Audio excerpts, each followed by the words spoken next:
E aí, pessoal, sejam bem-vindos a mais um vídeo. Meu nome é Mavi Moreira e hoje eu vou falar do filme europeu Aftersun.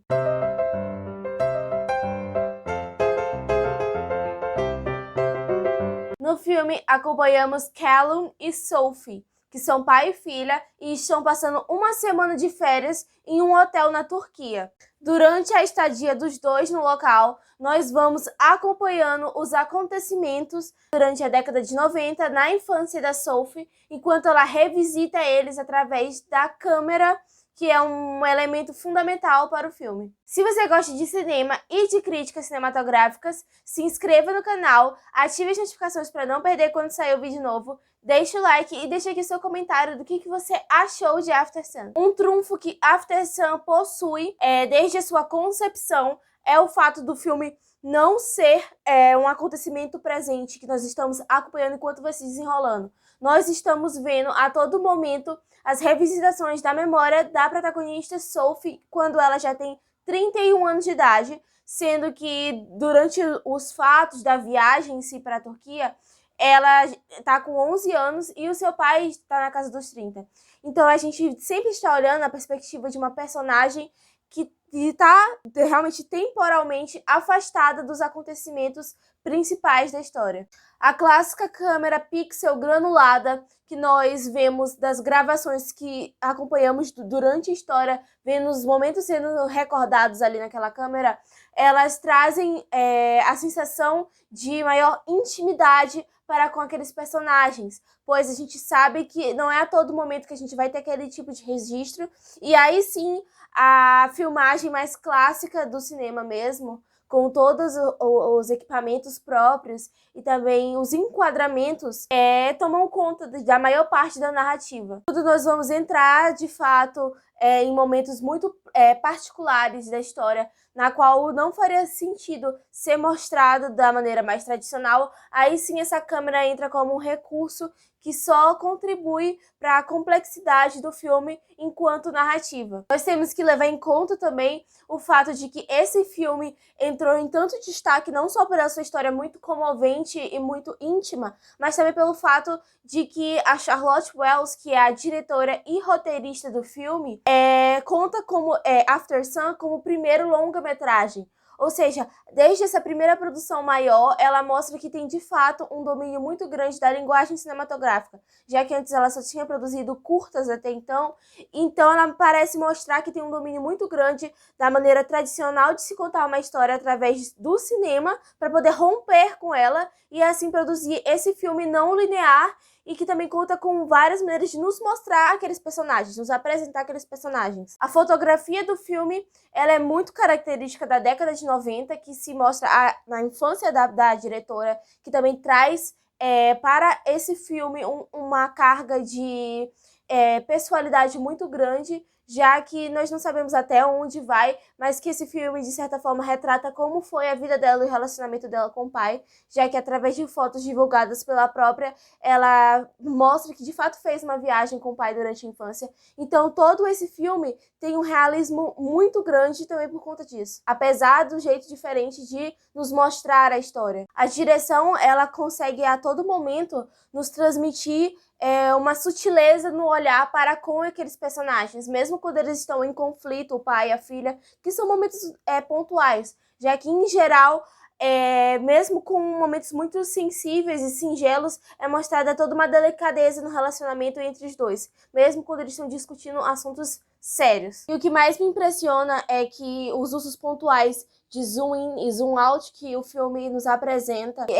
além de não naturais, eles comunicam muito nossa aproximação com o personagem e também através de simbolismos que a maioria das cenas do filme contém esse simbolismo muito forte de mensagens que não são contadas do relacionamento deles dois entre pai e filha antes dessa viagem, é claro, e que são contados de uma maneira muito simbólica e com muita carga, porque mesmo que uma cena esteja contando verbalmente uma coisa, ou então uma cena de silêncio entre os dois, a maneira com que a câmera desliza de uma maneira muito devagar e rasteira e nem um pouco natural, porque esse olhar não é natural, né? Ele consegue comunicar muito pelo uso das cores, pelo enquadramento em si, e também pela locação. As locações desse filme e a fotografia dele, muito característica da década de 90, são fundamentais para a história, já que a Turquia em si e todo aquele ambiente meio de clube, que é seleto, eles trazem um contraste muito grande, já que nós descobrimos ao longo do filme que o personagem do Callum, do pai, ele tá passando por uma dificuldade financeira e que foi um esforço muito grande fazer essa viagem com a filha. Então todos esses contrastes entre aquele ambiente meio elitizado, da piscina, das boias, do protetor solar e o relacionamento deles, que mostra certas dificuldades que eles carregam dentro do relacionamento deles em si, mesmo de pai e filha, é algo muito importante para a história. Porém, a problemática pai e filha não são,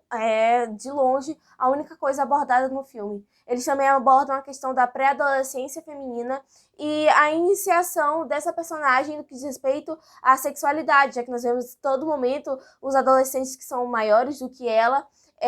tendo seus namoricos, enfim, e nós vemos o quanto que aquilo fascina e ao mesmo tempo causa estranhamento para a personagem. E que como essa personagem foi muito bem escrita no que diz respeito à concepção do roteiro. Já que nós sabemos que atores e atrizes mirins, eles sempre são escolhidos baseados também em sua personalidade para que seja mais parecido possível com a personagem, para criar a maior carga de naturalidade. Principalmente em projetos que são mais autorais e com menos disponibilização do financeiro mesmo. É preciso que tenham atores que estejam muito bem alocados com o personagem. Porém, a Frankie Corio, que é a atriz que interpreta a Sophie, ela carrega dentro dela mesmo, e você percebe isso, uma carga de complexidade muito grande no que diz respeito à atuação. Ela realmente entrega muito com a personagem e mostra extremo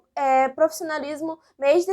essa tenridade que ela tem. Então é algo muito surpreendente e que com certeza contribui muito para a qualidade do filme. Você consegue ver ali o claro desconforto da personagem quando ela tem que entrar em conflito com o pai, e nós vemos tudo isso se desenrolar de uma maneira que não é repetitiva, que não é piegas. Nós acompanhamos a rotina deles naquela que já é anormal por si só, né? Uma viagem não é todo dia que você viaja para a Turquia. Então nós vemos toda essa quebra de expectativas que nos é mostrada desde o início por ser um relacionamento saudável entre o pai e a filha, que por si só já causa um estranhamento, mas que com essa entrega tão grande da atriz acaba se tornando maior ainda. Paul Mescal, que interpreta o pai da Sophie, ele também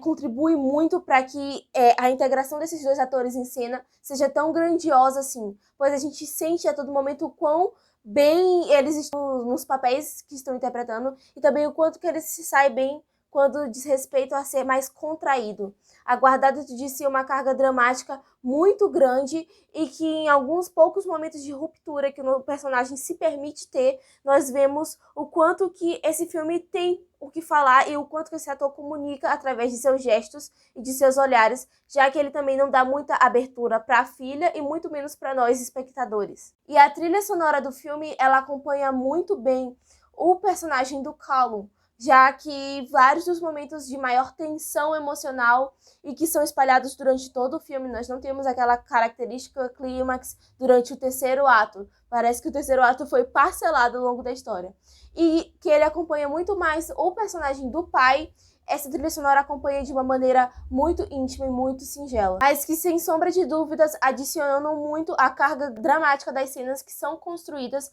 a partir de um roteiro bem estruturado e com conflitos muito bem estabelecidos e uma direção muito competente. Nós vemos o declínio mental do pai ser apresentado desde o início do filme, com poucas pistas dadas dos momentos de ruptura entre a filmagem mais tradicional e a filmagem mais amadora que o filme se propõe a ter. E nós vemos que entre essas lacunas, o personagem do Callum, ele tá passando por dificuldades emocionais muito graves e nós vemos isso escalando cada vez mais ao longo da história e o quanto que aquela viagem traz por si só, por estética, por temática, um tom de despedida. E nós vemos a personagem da Sophie sentindo esse tom, mesmo que não consiga traduzir de uma maneira íntegra, completa, já que ela é uma criança. e como o pai faz questão de afastar ela o máximo que ele consegue dessas questões emocionais mais graves, nós vemos, infelizmente, um final um tanto trágico para essa história de um pai e uma filha viajando. Porém, nem mesmo isso, nem mesmo esse tom mais sombrio do filme é definitivo, já que ele não conta com o final mais intuitivo possível e deixa várias interpretações em aberto. Agora, partindo para o campo dos spoilers mais comprometedores, eu espero que até esse ponto do vídeo você já tenha assistido After Sun, porque agora eu vou falar o que eu de fato interpretei ao final do filme. Parece que aqueles momentos em que ele tá numa espécie de balada ou rave, parece que ele tá se encontrando com o eu dele mais novo, e que isso sim mostra o quanto que a questão do passado e da infância traumática que o personagem fez questão de apresentar à filha quando disse essa história de quando ele estava fazendo 11 anos de idade, o quanto que isso reverbera em um adulto, e é justamente isso que pra mim que está sendo abordado na questão do filme por inteiro. A questão de o quanto que o nosso relacionamento com os nossos pais consegue nos afetar muito tempo depois. E pra mim, eu senti que foi um tanto indigesto esse final, porque mostra a personagem da Sophie revisitando isso com um ar de melancolia muito grande e de arrependimento e de descontrole, já que ela é só uma criança, sendo que ao longo do filme nós vemos esse relacionamento sendo apresentado de uma maneira muito saudável, e ver que tudo isso acabou com uma personagem adulta e ainda assim muito traumatizada, por assim dizer, por esse trauma mesmo, por esse acontecimento totalmente fora da curva, pra mim traz um certo conflito temático pro filme, em que eu não consigo decidir por inteiro se de fato comprometeu muito a minha experiência ou se eu de fato acabei gostando mais do filme por conta disso. Portanto, pra mim, After Sun merece 3 estrelas. Se você gostou do vídeo, deixe o like, deixe aqui embaixo seu comentário, dê indicações sobre vídeos que você quer que eu traga no canal, ative as notificações e se inscreva para não perder quando sair um vídeo novo, compartilhe com seus amigos e até um próximo vídeo.